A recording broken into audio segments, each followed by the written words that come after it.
인생에서 가장 밝게 살아야 될 젊은 시기에 인생의 4분의 1에서 2분의 1을 기분이 정말 나쁘게 보내는 거잖아요. 안녕하세요, 뇌부자들입니다. 사실 저희 뇌부자들이 맨날 PMS 영상을 찍자 이러면서 찍을 수 없었던 이유가 남자들만 있어서 니네가 뭘 알아? 이런 반응을 보이실 것 같아서 됐을 것 같아요, 그렇게. 오늘 본인의 다양한 경험담을 실제로 얘기해 주실 수 있을까요? 저는 경험이 많은데 네. 다 풀도록 하겠습니다. 그리고 저희가 항상 정신과 의사들끼리 찍다 보니까 병원 밖에 계신 분들은 과연 정신과에 대해서 어떤 걸 궁금해 하시는지 잘 모르는 부분들이 많았는데 가희연님께서 어떤 질문이든 막 던져주시는 대로 저희가 솔직하게 대답해보는 좀 시간을 가지도록 하겠습니다. 선생님, 그리고 제가 진짜 궁금했던 네. 게 생리 기간이 아니라 생리 전 네. 한 일주일 정도? 네. 그때 기분이 거의 지킬 앤 하이드 같이 정말 롤러코스터가 심하거든요, 감정이. 가끔은 쭉 하는 이런 작은 소리만 들어도 이렇게 신경이 막 네. 삐쭉삐쭉 쓰고 막 화가 나고 같은 얘기를 해도 뭐 나한테 막 시비 거는 것 같고 네. 진짜 치료를 전문적으로 받아야 되는 건지 너무 궁금하더라고요. 흔히들 얘기하는 PMS, 이제 생리전 증후군이고요. 더 심한 케이스도 있어요. 이제 PMDD라고 해서 생리전 불쾌 장애, 감정 기복이 너무 심해서 사회생활이나 대인관계에 직접적인 악영향을 미칠 때 좀 진단을 할 수 있게 됩니다. 저도 그랬던 것 같아요. 저도 병이었나 봐요. 왜냐면 저 같은 경우에는 승무원을 할 때 매번 고객들한테 이제 웃으면서 응대를 해야 되는 직업이잖아요. 그러게요. 근데 그 기간이 딱 되면 손님이 같은 얘기를 해도 표정이 순간순간 잘 안 나오는 것 같이 느껴질 때가 있거든요. 네네네. 돌아서서 약간 후회를 많이 해요. 손님한테 저렇게 내가 이렇게 했지? 막 이렇게 할 정도로. 네네. 그래서 저는 따로 약을 처방을 받아가지고 뭐 드셨었어요? 프리페민이요. 네. 좀 승무원 하는 기간은 좀 꾸준히 먹었었어요. 보통 많이 쓰시는 게 이제 프리페민, 달맞이 꽃 종자유 이거 두 개를 제가 알기로는 제일 많이 쓰시는 걸로 알고 있는데 결국은 이런 약이 실제로 효과가 있다는 거 이거는 내 의지로 어떻게 할 수 없는 문제라는 거거든요. 맞아. 이런 생리전 감정 기복이 왜 생기냐면은 생리 전에 직전에 이제 에스트로겐과 프로게스테론 같은 여성 호르몬들 이 생체 레벨이 뚝 떨어지게 되는데 그런 것들이 실제로 우리 뇌에서는 전혀 다른 호르몬인 세로토닌과 노르에피네프린 이라는 호르몬이 부족한 것처럼 받아들이게 돼요. 하나의 영향이 다른 쪽에 영향을 미치기도 하고요. 그래서 감정 기복과 우울감 이런 것들이 나의 의지와 상관없이 오죠. 일단 프리페민 같은 경우에는 프로락틴이란 거를 호르몬을 좀 억제해요. 에스트로겐과 프로게스테론이 확 떨어지는 그 정도를 좀 줄여줍니다. 그래서 우리 호르몬의 실제 변화를 좀 줄여주기 때문에 감정 기복도 줄어들고요. 달맞이꽃 종자유 같은 경우에는 에스트로겐이 실제로는 많이 줄어들지만 덜 줄어든 것처럼 느끼게 만들어서 감정 기복을 실제로 줄일 수 있습니다. 그리고 정신과에서는 실제로 이 프리페민이나 아니면 달맞이꽃 종자유보다는 다른 약을 좀 사용하게 되는데요. 교과서적으로 PMS 혹은 PMDD의 치료제로 원칙적으로 정해져 있는 건 항우울제예요. 네, 이건 아마 대부분 분들이 처음 들으시는 얘기일 텐데 이 여성 호르몬의 변화가 뇌 호르몬의 변화를 좀 유발시키는데 그 세로토닌을 충분히 공급해 줄 수 있는 항우울제를 복용하면 어쨌든 간에 감정 기복은 좀 줄이면서 지나갈 수 있기 때문에요. 그러면 그 기간이 너무 힘들 때 병원에 가면 좀 즉각적으로 효과를 볼 수가 있는 건가요? 개인적인 제 진료 경험에 맞춰서 말씀을 드린다면은 이제 좀 신체적인 증상도 굉장히 많이 오잖아요. 생리통 그리고 몸이 붓기도 하고 다양한 증상들이 오는데 이런 신체적인 증상에는 아까 말씀드린 달맞이꽃 종자유나 프리페민이 조금 더 효과적인 것 같고요. 그리고 감정 기복이나 우울감, 불쾌감, 충동성 조절 안 되는 거 쪽에는 항우울제가 효과가 더 좋은 것 같습니다. 네, 항우울제도 이제 원칙적으로는 그 효과가 비슷하다고 해요. 2주만 먹거나 아니면 한 달 내내 먹거나 더 잘 들으시는 방향으로 개개인에 맞춰서 좀 처방을 하게 되고요.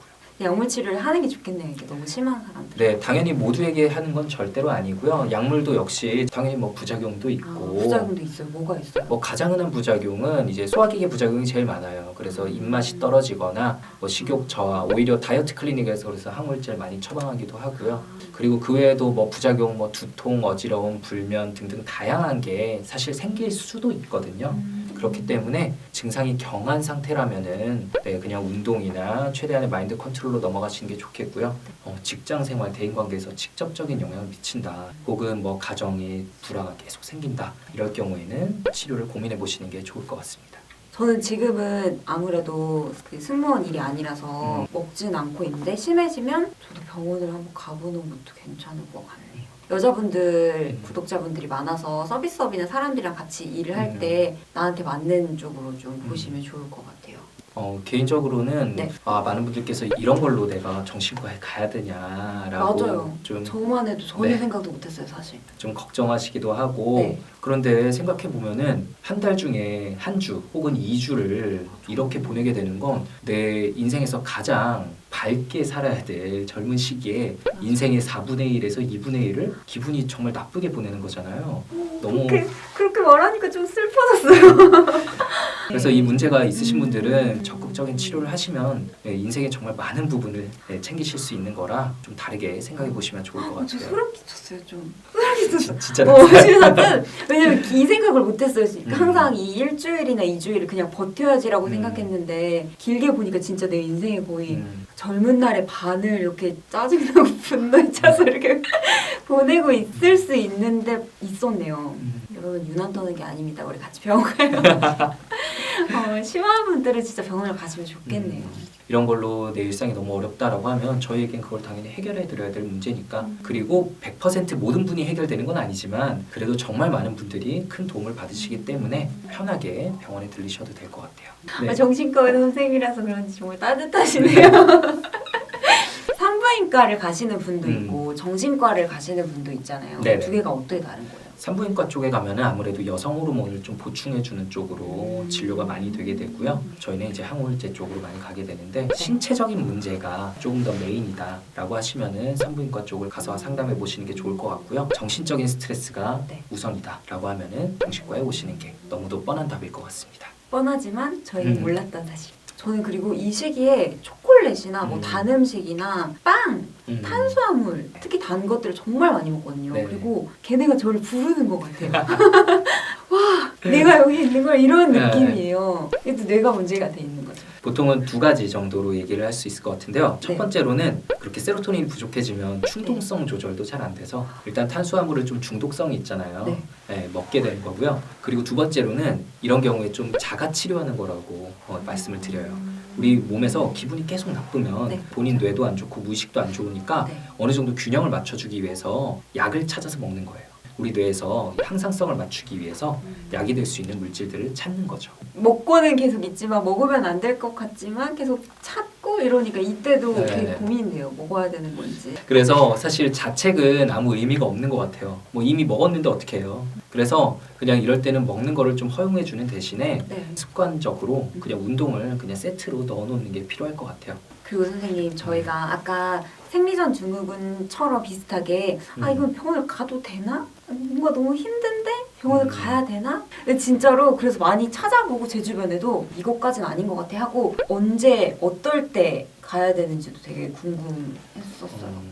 어떤 고민들로 좀 진짜 가야 되는 건가? 이런 고민을 하세요? 구독자 여러분들도 아시겠지만 저 같은 경우는 공황장애가 있었어요. 그래서 대형 강의를 듣는데 갑자기 숨이 안 쉬어진다거나 버스나 지하철을 탔는데 갑자기 어지럽고 막 숨이 안 쉬어지고 이런다거나 근데 이럴 때도 병원을 가기엔 좀 뭔가 이런 생각이 들고 그냥 폐 검사를 좀 받았었어요. 그랬는데 그쪽에서 폐에 문제가 없어서 그 정신과로 한번 가서 상담을 받아보라고 저는 그때 아무것도 몰라서 내가 정신과를 왜 가?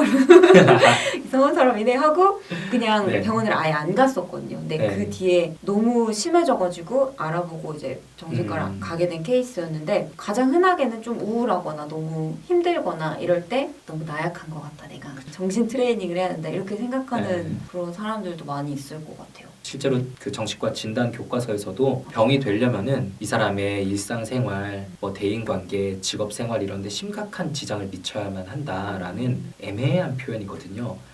어디까지가 심각한 건지. 그렇죠? 잘려야지.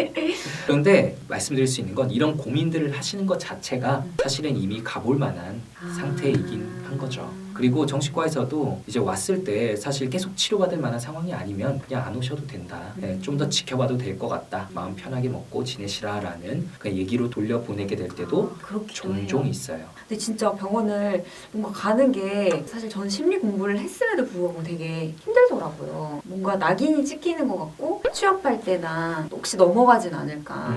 뭐 예전에는 뭐 그런 적도 있었다는 카더라를 저도 들은 적이 있는데 실제로는 완전히 불가능합니다. 아, 지금은 네, 완전히 불가능. 완전히 불가능해요. 법으로 당연히 차단되어 있고요. 국정원이나 청와대에 근무하실 거 아니시면 비행기 기장하실 거 아니시면은 진료 보셔도 아무 상관없다고 말씀드립니다. 특수한 경우에는 실제로 법으로 구비가 되어 있어요. 자신의 진짜요? 의무 기록을 제출하도록. 왜냐하면은 타인들의 안전을 좀 중요시해야 되니까 그러네. 그 사람의 마음이 최대한 안정적이어야 되잖아요.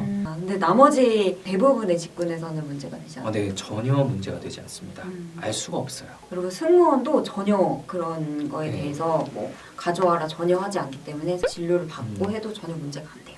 공황장애 말고도 네. 우울한 경우에도 병원을 가는 게 맞는지 아닌지 마음의 네네. 감기라고 하니까 그래서 저는 마음의 감기라는 표현을 되게 싫어하는데 아. 네, 누구나 가야 된다라는 그런 인식을 만들어주는 데는 도움이 됐는데 한편으로는 별거 아니다라는 인식도 좀 만들어준 것 같아요. 그래서 저는 약간 표현을 달리 써서 마음의 독감이라고 좀 얘기하는데 선생님 이거 영상에서 말씀하시지 않았어요? 네, 여기저기서 네, 얘기합니다. 독감에 걸리면 고생 안 하시고 병원에 가잖아요. 그런 상황이랑 비슷한 거라고 생각하시면 될 것 같고요. 우울감과 우울증은 가끔 날씨로 비유를 드리곤 하는데 네. 잠깐 비 오는 날씨 이런 것들은 그냥 우울감 정도로 보시면 될 것 같고요. 이전에 없었던 장마철, 예전에 분명히 이렇지 않았는데 계속 비가 온다. 이럴 때는 병원에 내가 가보시는 나갔지 게 않다. 그렇죠. 그러면 병원에 가서 진료 상담이라고 해야 되나? 그 시간이 그렇게 길지 않았거든요. 네네네. 첫 진료는 한 30분 정도 받던 것 같고 한 3-4번 정도 이제 가서 약을 받을 때는 거의 한 5분? 10분? 요 정도로. 이 병원마다 혹시 다른가요? 네, 병원마다 시스템이 좀 달라요. 달라요. 그래서 3분 만에 진료가 끝나는 약물 치료로 최대한 많은 걸 해결하시는 분도 있고 4-50분씩 보시는 분도 있고 실제로 다릅니다. 근데 그런 만큼 네. 또 가격도 다르고 그리고 같은 공황장애라고 해도 네. 그분이 그게 유발될 만한 심리적인 상태가 문제가 많았으면은 조금 심리 상담도 길게 가고 장기적으로 치료가 이어지는 경우가 많은데 잠깐 일시적으로 호르몬 이 균형 체계가 무너지면서 온 거다 이러면은 약물 치료만으로 가볍게 남는 경우도 있고요. 본인이 원하시는 스타일의 치료를 조금 찾아서 검색도 하시고 문의 전화도 드리고 가는 게 제일 좋습니다. 그러면 병원에 전화를 하거나 해서 네. 상담 시간이 얼마나 되나요? 그런 거 물어봐도 그럼요. 되는 거예요? 네, 거기는 보통 상담 시간이 얼마나 되냐, 그 치료 비용이 얼마나 되냐 이런 문의 전화 저희 병원에도 굉장히 많이 오고 다른 병원도 다 그렇습니다. 그리고 심리 상담처럼 그렇게 길게 하거나 그런 경우는 그래도 많이 없나요? 그런 병원들도 있어요. 특히나 최근에 한 1-2년 사이에 네. 정신과 의원 개수가 굉장히 많아졌거든요. 그렇기 때문에 병원마다 환자들 수도 당연히 옛날보다 적어졌고요. 그런 상황에서 하루에 많은 환자 볼 필요 없이 적은 수라도 충분한 시간을 투자하면서 진료하겠다라는 시스템으로 돌아가는 병원들도 되게 많이 있어요. 조금만 더 검색해 보시면은 길게 상담해 주시는 분들도 많고요. 혹은 환자분들 중에서도 저는 길게 상담하고 싶은데 나는 상담하기 싫으니까 네, 그냥 빨리 약물 처방만 하고 3분 만에 끝내달라라고 얘기하시는 분들도 많아요. 그래요? 이제 사람들 중에 뭐 패스트푸드 좋아하는 사람도 있고 한정식집 좋아하는 사람도 그쵸, 있잖아요. 그쵸. 그런 차이라고 저는 생각하거든요. 꼭 어디가 좋고 어디가 나쁘다, 어디가 뭐 도덕적이고 어디는 돈만 밝힌다 이런 문제는 아니기 때문에 조금만 더 넓게 찾아보시면 좋을 것 같아요. 나한테 맞는 병원 스타일하고 선생님 스타일을 한 번 딱 가가지고 아니다 역시 정신과란 이렇게 생각하지 마시고 이렇게 좀 발품도 팔고 해서 찾아보시면 좋을 것 같아요. 저희 가이아님과 뇌부자들의 콜라보 2번째 영상이 이걸로 끝나게 됐는데요. 네, 저는 그동안 친구들과 무슨 학예회 영상을 찍는 것 같다가 오늘은 전문 방송인을 모시고 좀 저희 딱딱한 저희 채널에 나와서 어떠셨는지. 제가 사실 뇌부자들을 올해 좀 봤었는데 선생님들이 너무 점잖으시더라고요. 네. 선비님 네, 저희끼리 얘기 많이 합니다. 네, 그런 느낌이었는데 그래서 걱정했어요. 제가 네. 가서 너무 까불어서 이런 차분한 분위기가 깨져서 좀 불편하게 생각하지 않으실까 했는데 평소보다 웃음도 많으시고 네. 괜찮았던 것 같아요. 저는 좋았는데 네. 아마 또 저희 멤버들이 우리 옆에 있을 때 맨날 찡그리고 있다. 저기 가니까 웃는다라고 할까봐 벌써 좀 걱정이 되긴 하네요. 네, 저는 오늘 촬영을 하면서 개인적으로 너무 또 감사하다는 생각이 들었던 게 이렇게 가이아님처럼 자신의 진료 경험이나 힘들었던 시기를 직접적으로 오픈해 주시는 이런 인플루언서 분들께 저희가 항상 감사하게 생각하고 있었거든요.